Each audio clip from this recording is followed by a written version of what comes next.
ప్రధానమంత్రి నరేంద్ర మోడీ 3 దేశాలకు ఒకేసారి వెళ్తున్నారు. విదేశీ పర్యటనలకు ప్రధాని మీద విమర్శలు, హేళనాకరమైనటువంటి అది కూడా వస్తుంది. ఇప్పుడు ప్రధాని 3 దేశాల పర్యటన మనం ఏ విధంగా విశ్లేషణ చేసుకోవచ్చు? భారతదేశానికి అది ఏ విధంగా లాభం? ఇప్పుడు ప్రధాని విదేశాలకు వెళ్తున్నాడు, విదేశాలకు వెళ్ళటం మీద విమర్శలు కాంగ్రెస్ పార్టీ ఎప్పటి నుంచో చేస్తోంది. కానీ ప్రధాని ఏ పర్యటనకి వెళ్తున్నాడు, ఎందుకు వెళ్లాల్సి వస్తుంది అనేది ఇక్కడ ఇంపార్టెంట్. ప్రధాని వెళ్ళకపోతే ఏంటి అనే వాళ్ళకి అర్థం చేసుకోవాల్సిన విషయం ఏంటంటే, ప్రధాని 3 దేశాల పర్యటనకు వెళ్తున్నా ముఖ్యంగా ఆయన వెళుతున్నది G20 శిఖరాగ్ర సమావేశానికి. గత సంవత్సరం G20 శిఖరాగ్ర సమావేశం భారతదేశంలో జరిగింది. భారతదేశ అధ్యక్షతన జరిగింది. ఆ అధ్యక్ష పీఠాన్ని ప్రధానమంత్రి నరేంద్ర మోడీ స్వయంగా బ్రెజిల్కు హ్యాండ్ ఓవర్ చేశారు. ఇప్పుడు బ్రెజిల్ మొట్టమొదటిసారిగా ఈ G20 శిఖరాగ్ర సమావేశం 2 జరుగుతాయి. ఒకటి ప్రారంభంలో, ఒకటి ముగింపులో శిఖరాగ్ర సమావేశాలు జరుగుతాయి. ఈ శిఖరాగ్ర సమావేశానికి హాజరవుతున్నాడు. ఇక్కడ హాజరు కావాల్సిన అవసరం ఏమిటి? గత శిఖరాగ్ర సమావేశం, భారత అధ్యక్షత జరిగిన శిఖరాగ్ర సమావేశంలో గ్లోబల్ సౌత్ అనే కాన్సెప్ట్ని, గ్లోబల్ సౌత్ యొక్క ఆస్పిరేషన్స్, వాళ్ళ ఆకాంక్షలు, వాళ్ళ యొక్క కోరికలు, డిమాండ్లు ఏమిటి అన్న విషయాన్ని ప్రధానమంత్రి ఈసారి గత సంవత్సరం జరిగిన దాంట్లో ముందుకు తీసుకురాగలిగాడు. ఆయనకున్న స్ట్రేచర్తో కానీ దీనికి కానీ. సో దాన్ని ఇక్కడ ప్రతిపక్షాలు తప్పు పట్టినప్పటికి కూడా గ్లోబల్ సౌత్ అనే కాన్సెప్ట్ అనేది ప్రధానమంత్రి నరేంద్ర మోడీ చాలా స్పష్టంగా ప్రపంచం ముందు ఉంచగలిగాడు, ఒక అజెండా సెట్ చేయగలిగాడు. ఈ గ్లోబల్ సౌత్ అజెండా తాను ఏదైతే సెట్ చేశాడో దాన్ని ముందుకు తీసుకెళ్లాల్సిన బాధ్యత ఈరోజు ప్రధానమంత్రి మీద కూడా ఉంటుంది. దాన్ని ముందుకు తీసుకెళ్లేలా చూడాల్సిన బాధ్యత కూడా ప్రధానమంత్రి మీద ఉంటుంది. సో అటువంటి భారత యొక్క ప్రభావం, ప్రమేయం కూడా ఎక్కువ ఉంటుంది. అందుకనే ఈసారి జరిగే G20 సమావేశాల అజెండాను 3 దేశాలు ప్రధానంగా తయారు చేశాయి. 3 దేశాలు అంటే భారత్, దక్షిణాఫ్రికా, బ్రెజిల్. ఈ 3 దేశాలు బ్రిక్స్లో కూడా భాగస్వాములు. అంటే ఈ 3 దేశాలు అభివృద్ధి చెందుతున్న దేశాలకు ఈరోజు గట్టి ప్రతినిధులుగా ఉన్నారు. ఆఫ్రికాలో సౌత్ ఆఫ్రికా, ఆ తర్వాత బ్రెజిల్ సౌత్ అమెరికాకి సంబంధించి, ఆసియాలో చైనా పక్కన పెడితే భారతదేశం.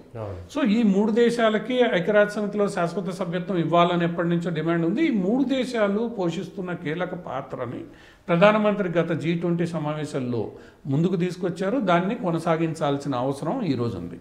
సో G20 సమావేశాలకి బ్రెజిల్కి ప్రధానమంత్రి, బ్రెజిల్ రాజధాని రియో జీ డినారో దేనికైతే వెళ్తున్నారో ఆ వెళ్లే ముందు సాధారణంగా రెండు పద్ధతుల్లో ఆయన వెళ్ళొచ్చు.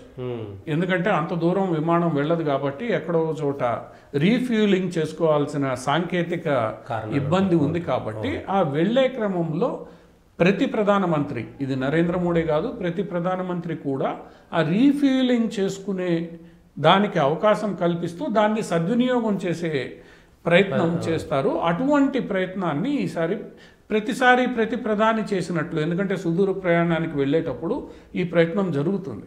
అటువంటి పరిస్థితుల్లో ఈరోజు ప్రధానమంత్రి అందుకోసమని నైజీరియాని ఎంచుకున్నారు. నైజీరియాకి 17 సంవత్సరాల తర్వాత ఒక భారత ప్రధాని మొట్టమొదటిసారి అక్కడికి వెళ్తున్నాడు.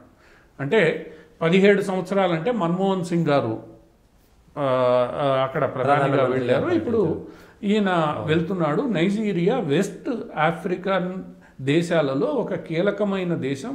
నైజీరియాతో భారతదేశానికి మంచి సంబంధాలు మొదటి నుంచి ఉన్నాయి, వాణిజ్య సంబంధాలు ఉన్నాయి, ప్రజలకి మధ్య సంబంధాలు ఉన్నాయి. సరే, దాంట్లో మంచి చెడు ఎంత ఉన్నప్పటికీ కూడా నైజీరియన్ విద్యార్థులు ఎక్కువ శాతం మన భారతదేశంలో చదువుకుంటున్నారు. అంత మంచి సంబంధాలు ఉన్న ఈ దేశానికి మన్మోహన్ సింగ్ తర్వాత గత 10 ఏళ్లుగా పాలనలో ఉన్న నరేంద్ర మోడీ, ఈసారి నరేంద్ర మోడీ వెళ్తున్న దేశాలు ఎక్కువగా కూడా గత 10 ఏళ్లలో ఆయన వెళ్ళని దేశాలు. సో నైజీరియాని ఎంపిక చేసుకున్నారు. అది కూడా నైజీరియా రాష్ట్రపతి ఆహ్వానం మేరకు ఆయన అక్కడ వెళ్తున్నాడు. సో నైజీరియాలో 2 రోజుల పాటు నిన్న 16, 17 తారీఖుల్లో ఆయన పర్యటిస్తారు. అక్కడి నుంచి బ్రెజిల్కి వెళ్తున్నారు.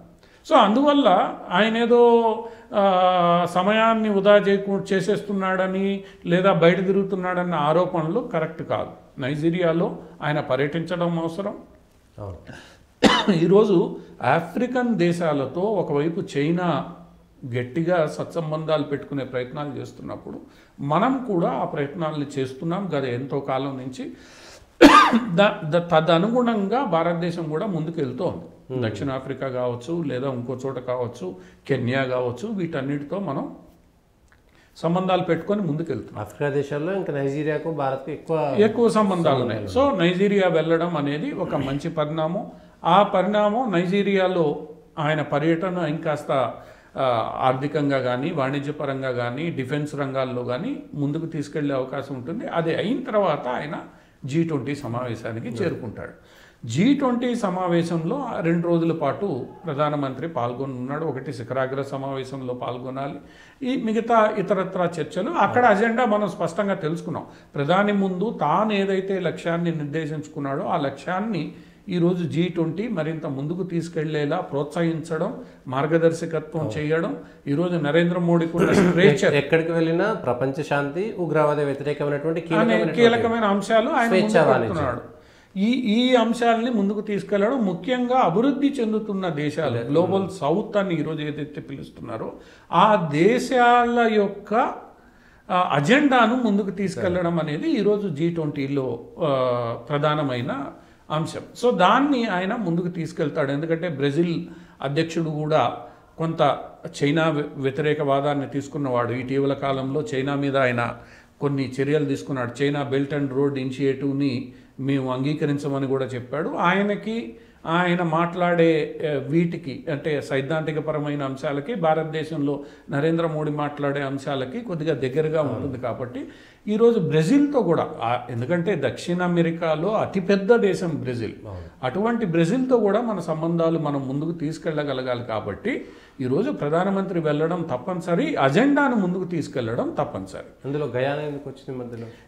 అక్కడి నుంచి బ్రెజిల్కు వెళ్తున్న ప్రధానమంత్రికి గయానా సహజంగా, కరేబియన్ దేశాలు అనేవి సహజంగా ఒక ప్రధానమైన, అందులో భారతీయ జనతా పార్టీకి చెందిన ప్రధానమంత్రికి అది ఒక సహజమైన స్టాప్ ఓవర్. ఎందుకంటే దక్షిణ అమెరికా, కరేబియన్ దేశాల్లో భారతీయులు ఎక్కువగా ఉంటారు, అందులో హిందువులు కూడా ఎక్కువగా ఉంటారు. 4-5 తరాల క్రితం ఇక్కడి నుంచి బానిసలుగా తీసుకెళ్లబడిన హిందువులు అప్పటి నుండి ఇప్పటి వరకు తమ సంస్కృతి, సాంప్రదాయాలని, మతాలని కాపాడుకుంటూ వస్తున్నారు. అంటే భారతీయులు కన్వర్ట్ అయిన వాళ్ళు ఉంటారు, కన్వర్ట్ కాని వాళ్ళు, కానీ ఎక్కువ శాతం అక్కడ వెళ్ళిన భారతీయులు కన్వర్ట్ కాకుండా తమ ఏదైతే మూలాల సంస్కృతులు ఉన్నాయో వాటిని కాపాడుకుంటూ వచ్చారు. సో అటువంటి చోటకి వెళ్ళి వాళ్లతో సంబంధాలు పెట్టుకునే ప్రయత్నం భారత్ ఎప్పటి నుంచో చేస్తోంది. ఇప్పటి నుంచి కాదు, 4-5 దశాబ్దాల నుంచి. Peoples for Indian origin, PIO అనే కాన్సెప్ట్ని తీసుకొచ్చిందే వీళ్ళందరినీ దగ్గరికి తీసుకోవాలని. ఇక్కడ మొదటి తరం వలస వెళ్ళిన వాళ్ళు ఎవరినైతే మనం NRIలు అంటున్నామో వాళ్లతో పాటు తరతరాలు ముందు ఇండోనేషియాలో కావచ్చు, ఫిజీలో కావచ్చు, లేదా సురినామ్ కావచ్చు, లేదా గయానా కావచ్చు, లేదా ట్రినిడాడ్ టొబాగో కావచ్చు, కరేబియన్ నేషన్స్లో ఇలా 4-5 తరాల క్రితం వెళ్ళి ఇప్పటికీ తమ సంస్కృతిని పరిరక్షించుకున్న వీళ్ళ దగ్గరికి వెళ్ళడం అనేది సహజంగా ఒక భారత ప్రధానికి ఎంతో అవసరం. అంత దూరం వెళ్ళిన వ్యక్తి అక్కడ నుండి వెనక్కి వచ్చేయచ్చు.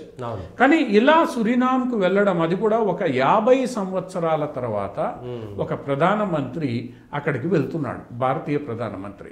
సో అంత దూరం వెళ్ళిన ప్రధానమంత్రికి ఇంకొక 2 రోజులు అక్కడ గడపడం అనేది ఒక రకంగా ఆ మొత్తం ప్రాంతంతో మంచి సంబంధాలు ఏర్పాటు చేసుకునే అవకాశం ఉంటుంది. దక్షిణ అమెరికానే కాకుండా కరేబియన్ వెస్ట్ ఇండీస్ అని పడే కరేబియన్ దేశాలు ఏవైతే ఉన్నాయో, సో ఆ అవకాశాన్ని ఆయన సద్వినియోగం చేసుకో, ఎక్కడా వేస్ట్ చేయట్లేదు నరేంద్ర మోడీ. రెండవది, అక్కడున్న 2 రోజుల్లో ఒకరోజు గయానా దేశానికి పర్యటన అధికారికంగా చేసిన, రెండవ రోజు ఆయన అక్కడ కరేబియన్ దేశాలకు సంబంధించిన ఫ్రీ ట్రేడ్ అగ్రిమెంట్ చేసుకున్న దేశాలతో సమావేశం కాబోతున్నాడు. అంటే ఆ కరేబియన్ దేశాల మధ్య ఒక ఫ్రీ ట్రేడ్ అగ్రిమెంట్ ఉంది కొన్ని దేశాల మధ్య. అంటే ఆ దేశాలన్నీ ఒక వాణిజ్య సమూహంగా ఏర్పడ్డాయి. ఆ వాణిజ్య సమూహంతో రెండవ సమావేశం భారత్, ఆ క్యారికామ్ అనబడే ఈ వాణిజ్య సమూహంతో రెండవ శిఖరాగ్ర సమావేశంలో కూడా ఆయన పాల్గొంటున్నాడు. సో ఆ ప్రాంతంతో స్ట్రాటజిక్గా కానీ లేదా సాంస్కృతిక పరంగా కానీ భారత్ సంబంధాలని ప్రధానమంత్రి పటిష్టపరిచే అవకాశం ఈరోజు వచ్చింది. అంతేగాని బ్రెజిల్కి వెళ్ళినోడు వెనక్కి వచ్చేయచ్చు కదా 3 రోజుల్లో, మణిపూర్కి పోవచ్చు కదా. వాణిజ్యాలు చేసుకునే దేశాలతో మనం కూడా సంబంధం తెచ్చుకోవడం మన వాణిజ్యానికి కూడా మనకి మంచిది. 5-6 దేశాలు, అది కూడా భారతీయులు ఎక్కువగా ఉన్న దేశాలు, హిందువులు ఎక్కువగా ఉన్న దేశాలతో మంచి సంబంధాలు పెట్టుకోవడం వల్ల మనకి భవిష్యత్తులో రకరకాల ప్రయోజనాలు ఉంటాయి. 50 సంవత్సరాల వరకు అంతటి దగ్గర సంబంధాలు ఉన్న దేశాలకు ఒక ప్రధాని ఎందుకు వెళ్ళలేదు? ఆ స్నేహ సంబంధాలు ఉండడం అంటే వాళ్ళు ఎప్పటి నుంచో కోరుకుంటున్నారు భారతదేశంతో స్నేహ సంబంధాలు. ఎందుకంటే మా ఊరు మా ఇల్లు అనే ఒక భావన వాళ్ళల్లో ఇప్పటికీ ఉంది. కాబట్టి దాన్ని ముందుకు తీసుకెళ్లాల్సిన బాధ్యత భారతదేశం మీదే ఉంటుంది. వాళ్ళు విదేశీయులు 4వ తరం వాళ్ళు అయినప్పటికీ, అక్కడ సిటిజన్స్ అయినప్పటికీ ఈ రోజు కూడా వాళ్ళు అక్కడ హిందూ మతాన్ని కాపాడుకుంటూ వస్తున్నారు. ఈ సహజమైన సంబంధం ఏదైతే ఉందో దాన్ని కొనసాగించాల్సిన అవసరం ఎందుకు ప్రధానమంత్రి ఇంతకు ముందు ఎందుకు వెళ్ళలేదు అనేది నాకు ఇప్పటికీ అనుమానం ఇటువంటి దేశాలకి. అందువల్ల ఇది మొట్టమొదటిసారి దాన్ని పూర్తి చేస్తున్నాడు, వెళ్తున్నాడు, వాళ్ళతో సంబంధాలు పెట్టుకునే ప్రయత్నం, వాణిజ్యపరమైన సమావేశం కూడా అక్కడ జరుగుతోంది. కాబట్టి ఒక్కరోజు కూడా ఈ మొత్తం పర్యటనలో ప్రధానమంత్రి పనికిరాని అజెండా, అంటే ఊరినే ఏదో పర్యటనకి వెళ్ళడము, టూరిజం చేయడానికి వెళ్ళట్లేదు. సో ప్రధానమంత్రి పర్యటన అంతా కూడా చాలా టైట్గా, పూర్తిగా భారతదేశం యొక్క ప్రాధాన్యతలు, లక్ష్యాలు సాధించే దిశగా ఉంటుంది తప్ప ఇదేదో ఇంతకు ముందులాగా వెళ్ళేసి చూసేసి వచ్చే పరిస్థితులు లేవు ఈరోజు ఏ ప్రధానికైనా కానీ. అటువంటి పరిస్థితి, అంత దూరం వెళ్తున్న వ్యక్తి ఏదో నేరుగా వెళ్ళి వెనక్కి వచ్చేయాలి అని అనుకునే పరిస్థితి కూడా కాకుండా అన్నీ ప్లాన్ చేసుకుని వెళ్ళడం అనేది ప్రధానమంత్రికి మొట్టమొదటి నుంచి అలవాటు. జయశంకర్ గారు చాలా సందర్భాల్లో చెప్తారు, ప్రధాని పర్యటన అంటే మాకు ఉరుకులు పరుగులే, ఒక్క నిమిషం ఖాళీ ఉంచడు, ఒక్క రాత్రి ఖాళీ ఉంచడు, ప్రతి గంటని ఆయన సద్వినియోగం చేస్తాడు. వెళ్ళాలంటే ఎంత ప్రిపరేషన్ ఉండాలి, వచ్చిన తర్వాత వెళ్ళడం, అక్కడ రాత్రి దిగడం, టైంని సద్వినియోగం చేసుకోవడం, విమానాల్లోనే నిద్రపోవడం, అక్కడ ప్రతి గంటని సద్వినియోగం చేసుకోవడం అనేది నరేంద్ర మోడీ చేస్తాడని విదేశాంగ శాఖ మంత్రి, ఎందుకంటే ఆయన విదేశాంగ శాఖ కార్యదర్శిగా చేశాడు, ఆ విదేశాంగ మంత్రిగా చేస్తున్నాడు కాబట్టి చెప్తున్నాడు. సో అంత సద్వినియోగం చేస్తున్న వ్యక్తి మీద ఈరోజు కేవలం ఏదో మణిపూర్ ఎందుకు వెళ్ళలేదు, ఇంకో చోటకి ఎందుకు వెళ్ళలేదు అనేది చేయడం, అది వెళ్ళేవాళ్ళు ఎవరికి బాధ్యతలు ఉన్నాయో వాళ్ళు వెళ్తున్నారు. అమిత్ షా వెళ్తూనే ఉన్నాడు, అది అంతర్గత వ్యవహారం, అందులో పెద్ద ఇదిగా ఏముండదు, తెలుసుకుంటారు. ఈరోజు కాకపోతే రేపు తేలుతుంది. ఇందులో ఇంతవరకు మొన్నటి వరకు ఇంకొక సిద్ధాంతం కూడా మణిపూర్లో ఉంది, ఇదేదో బీడెన్, అమెరికా, బంగ్లాదేశ్, చర్చి, ఇవన్నీ మణిపూర్ అల్లర్ల వెనక ఉన్నాయి. ఈరోజు బీడెన్ మారుతున్నాడు, రేపు ట్రంప్ వచ్చిన తర్వాత తులసి గబ్బార్డ్ ఈ మొత్తం వ్యవహారం మీద ఒక కమెంట్ చేసింది. ఎవరు తులసి గబ్బార్డ్? ఈరోజు అమెరికన్ ఇంటెలిజెన్స్కి అధినేతగా కాబోతున్న వ్యక్తి ఏమని చెప్పింది, ఈ చోటల్లా కూడా ఈ ఏదైతే హిందువుల వ్యతిరేకత ఇంకోటి భారతదేశం రెచ్చగొడుతున్నారో దానికి మన దేశంలో ఉన్న కొన్ని శక్తులు తోడ్పడుతున్నాయని ఆమె గత వారం స్టేట్మెంట్ ఇచ్చింది. అందువల్ల స్పష్టం అక్కడ ఏం జరుగుతోంది అనేది. ఎప్పుడైతే ప్రభుత్వం మారుతుందో అక్కడ పరిస్థితులు మారుతాయి. మీకు బాగా బయట నుంచి వచ్చే మద్దతు తగ్గితే అటు బంగ్లాదేశ్ కానీ ఇటు కానీ, ఈరోజు నేపాల్ నుండి బంగ్లాదేశ్కి ఎలక్ట్రిసిటీ వెళ్తోంది భారత్ గుండా, ఇంత దీంట్లో కూడా భారత్ కారిడార్ గుండానే వెళ్తోంది. అందువల్ల ఇవన్నీ కూడా వీళ్ళేదో రాజకీయాలు రెచ్చగొట్టడానికో మహారాష్ట్ర అసెంబ్లీ ఎన్నికలను దృష్టిలో పెట్టుకొని వీళ్ళు మొట్టమొదటి నుంచి మాట్లాడుతున్నదో అందరికీ తెలిసిందే. ప్రధానమంత్రి నరేంద్ర మోడీ విదేశీ పర్యటనలు చాలా స్పష్టమైన అజెండాతో ముందుకెళ్తున్నాయి. ఈరోజు ప్రధానమంత్రిని అగ్రస్థాయి నేతగా, అటు రష్యా, అమెరికా, చైనాలకు ధీటైన నేతగా ఈరోజు ప్రపంచం గుర్తించింది, భారతదేశాన్ని గుర్తించింది. ఇక్కడ ప్రధానమంత్రి మోడీని కాదు, భారతదేశాన్ని గుర్తించింది. ఆ గుర్తింపు సాధించడంలో ప్రధానమంత్రి ఈరోజు చాలా విజయాన్ని సాధించారు. ఆ అజెండాతోనే ఆయన ముందుకెళ్తాడు, ఈ విమర్శల్ని పట్టించుకోకుండా. ఆ అజెండాలో విజయవంతం అవుతుంది. ఇక్కడ ప్రతి దేశానికి సంబంధించి ఆయన 3 దేశాల్లో 3 అజెండాలు ఉన్నాయి. G20 ఒక అజెండా, నైజీరియా ఒక అజెండా, గయానా ఇంకొక అజెండా. అవన్నీ అవసరమే ఈరోజు భారతదేశానికి. ఈ పర్యటన యొక్క ఫలితాలు, ప్రభావాలు కూడా ఇంకో 10 ఏళ్ల తర్వాత, 20 ఏళ్ల తర్వాత కూడా భారతదేశానికి మేలు చేసి, ఒక ప్రధాని వెళ్ళడం అంటే అక్కడ దాని ప్రభావం ఎక్కువ ఉంటుంది ప్రజల్లో. అదే స్వయంగా అందులోనూ మోడీ లాంటి ఒక పాపులిస్టిక్ ప్రధాని వెళ్ళడం అంటే అవును ఏదో వర్కింగ్ ప్రధాని వెళ్ళడం కాదు.